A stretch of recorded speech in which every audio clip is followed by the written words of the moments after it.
மானம் குறையும் இன்னு மாசு படியும் இன்னு வீணா கதை முடிஞ்சு போச்சு. ஈசான மூலையில லேசான பள்ளி சத்தம் மாமன் பேர சொல்லி பேசுது. ஆறாத சோகந்தன்ன தீராம சேர்த்து வச்சு ஊரும் சேர்ந்து என்ன ஏசுது.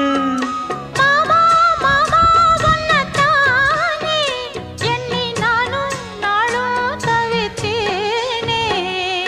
கூண்டுக்குள்ள என்ன வச்சு கூடி நின்ன ஊரை விட்டு கூண்டுக்குள்ள போனதென்ன கோலக்கிளி.